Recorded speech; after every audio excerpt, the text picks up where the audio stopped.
Good morning 10th class. हम science के अंदर रासायनिक अभिक्रिया एवं उत्प्रेरक वाले लेसन की बात कर रहे हैं और इसमें हम रासायनिक अभिक्रियाओं के प्रकार पढ़ रहे हैं।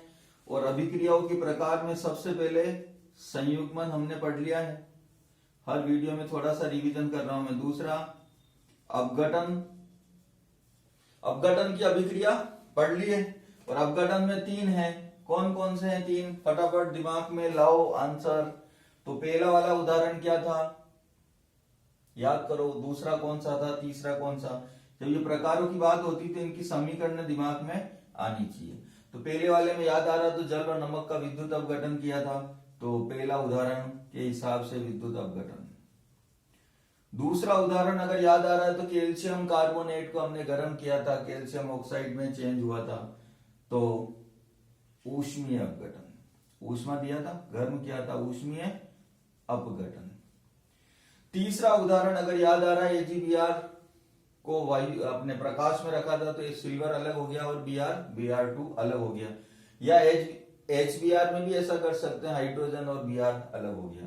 प्रकाश की उपस्थिति में रखते हैं इसलिए प्राकाशिक अपघटन। फिर तीसरे नंबर पर हमने पढ़ा था प्रतिस्थापन अभिक्रिया की घटना जो हो रही थी उसमें, और एक तो यौगिक था और एक सक्रिय परमाणु था। तो किसी भी यौगिक में उपस्थित समूह का प्रतिस्थापन किसके द्वारा हो रहा था? सक्रिय परमाणु द्वारा, और एक नए यौगिक का निर्माण हो रहा था। तो इस आधार पर हमने इसे कहा विस्थापन अभिक्रिया। और अब पढ़ रहे हैं अपन चौथी द्विविस्थापन अभिक्रिया। तो अभिक्रियाओं के प्रकार की बात कर रहे हैं। संयुग्मन हो गया है, अपघटन हो गया है और विस्थापन हो गया है। अब हम बात कर रहे हैं द्विविस्थापन की। तो next point number 4, double displacement या द्विविस्थापन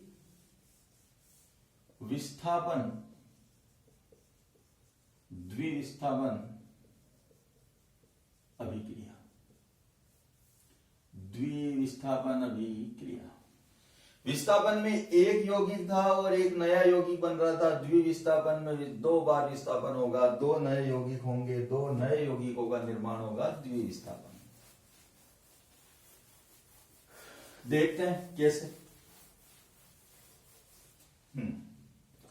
तो जैसे मान लो एक समीकरण है AgNO3 plus KCl, AgNO3 plus KCl क्या बनेगा? ये Ag और ये Cl, AgCl अवक्षेप श्वेत प्राप्त होते हैं और KNO3। अगर इसको थोड़ा सा ध्यान पूर्वक अवलोकन करें तो Ag प्लस और NO3 माइनस में टूटेगा, AgNO3। इधर हम बात करें तो K प्लस और Cl माइनस में टूटेगा। तो हमने ये भी पढ़ा है कि जिसमें धनायन और ऋणायन होते हैं वो होते हैं यौगिक लवण। तो ये पहला यौगिक, इसमें भी धनायन भाग है, ऋणायन भाग है, ये भी यौगिक। तो यौगिक एक इधर है और एक इधर है, टोटल यौगिक कितने हो गए? 2। जबकि विस्थापन अभिक्रिया में हमने देखा यौगिक एक ही था, या कोई सक्रिय परमाणु था। 2 यौगिक और दोनों यौगिक के ये समूह है धनायन ऋणायन, धनायन ऋणायन, मूलक है धनायन ऋणायन, धनायन ऋणायन, आयन है धनायन ऋणायन, धनायन ऋणायन, समूह है धनायन ऋणायन, ग्रुप है धनायन ऋणायन, कुछ भी कह दो। किन्हीं भी 2 यौगिकों, क्योंकि इसमें भी पॉजिटिव नेगेटिव है, इसमें भी पॉजिटिव नेगेटिव है, तो किन्हीं भी 2 यौगिकों के मूलकों में परस्पर एक्सचेंज होता है, परस्पर चेंज होता है। इसका धनायन इसके पास चला जाएगा, इसका धनायन इसके पास। जब इसका धनायन इसके पास जाएगा तो KCl के स्थान पे क्या बन जाएगा? KCl के स्थान पर बनेगा AgCl। देखो AgCl बन रहा है, ये यहां आ गया और ये यहां, ये यहां पर और ये यहां पर। जब ये यहां जाएगा तो KNO3, ये यहां आएगा तो AgCl, तो AgCl और ये KNO3। ये भी यौगिक और ये भी यौगिक। कितने यौगिक थे? 2, और नए भी कितने बने? 2। तो विस्थापन कितनी बार हुआ? 2 बार, इसलिए क्या बोला? द्विविस्थापन अभिक्रिया। तो द्विविस्थापन अभिक्रिया किसे कहते हैं? ऐसी रासायनिक अभिक्रिया जिसमें किन्हीं भी 2 यौगिकों के मूलकों में परस्पर विस्थापन होता है और 2 नए यौगिक बनते हैं, द्विविस्थापन कहलाता है। लिख सकते हैं? तो लिख दें। अरे लिख दो भाई, लिख दो, लिखो। ऐसी रासायनिक अभिक्रिया, ऐसी रासायनिक अभिक्रिया जिसमें कितने यौगिक थे? 2। किन्हीं 2 यौगिकों के मूलकों या समूहों में परस्पर 2 मूलक या समूह में परस्पर एक्सचेंज ऑफ विनिमय, एक्सचेंज को क्या बोलेंगे? विनिमय। परस्पर विनिमय होकर 2 हिंदी गड़बड़ हुई, 2 नए यौगिकों का निर्माण होता है, क्या कहलाती है? डाई डिस्प्लेसमेंट रिएक्शन, द्विविस्थापन अभिक्रिया कहलाती है। ठीक है, जैसे देखो अभी इधर ऐसे भी लिख सकते हैं अपन। अभी हमने 2 उत्पाद क्या क्या बनाए थे? अरे सर, एक तो AgCl का श्वेत अवक्षेप था और सर KNO3 था, यही उत्पाद बनाए थे। कैसे भी लिख सकते हैं। इस Ag को यहां भेज दो तो AgNO3 बन गया।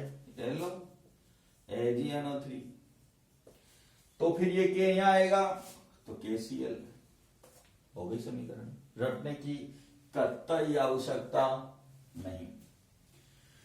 ये जैसे नंबर धूम 1, ये धूम 2। दूसरा उदाहरण भी हम चाहें, ये तो पहला उदाहरण है। AgNO3 को क्या कहते हैं? सिल्वर नाइट्रेट, और CuSO4 को कॉपर सल्फेट। KCl को क्या कहते हैं? K को पोटेशियम, Cl को chloride, potassium chloride. AgCl silver chloride, KNO3 potassium nitrate. तो कॉपर सल्फेट की अभिक्रिया हम NaOH से करा दें तो इसका धनायन इसके पास जाएगा, श्यों श्यों। इसकी संयोजकता 2 है ना, तो OH 2 आएंगे, तो CuOH का होल ट्वाइस। ये Na इधर आएगा, श्यों, इसकी वैलेंसी 2 है, Na2SO4। घबराने की आवश्यकता नहीं है। आज तारीख हो गई है, आज कितनी हो गई? 9 तारीख। अब 9 तारीख हो गई, 9 ही होगी। 10, 11, 12, 13, 14, 15, 16, 17 और 18, 9 खत्म होगी। ठीक, 18 तारीख से अपनी ऑफलाइन क्लासेस भी चालू होगी। ज्यादा समय है नहीं अब, तो परेशान होने की बात नहीं है। दुख के दिन गए रे भैया, अब तो सुख के दिन आने वाले हैं। तो ये द्विविस्थापन अभिक्रिया के 2 उदाहरण है। AgNO3 KCl से अभिक्रिया करता है तो AgCl बनेगा प्लस KNO3। CuSO4 NaOH से अभिक्रिया करेगा, ये बनेगा। चाहो तो नाम लिख लो, लिखें या याद है? Copper sulphate, sodium hydroxide,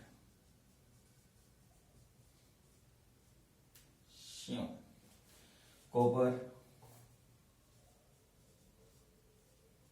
hydroxide, sodium, ये सोडियम सल्फेट। ठीक है, तो ये हुई अपनी आज द्विविस्थापन अभिक्रिया। और द्विविस्थापन के बाद और भी पढ़ेंगे, मंद है, तीव्र है, ऑक्सीकरण, अपचयन, रेडॉक्स करेंगे अपन चर्चा बाद में। हार्दिक धन्यवाद।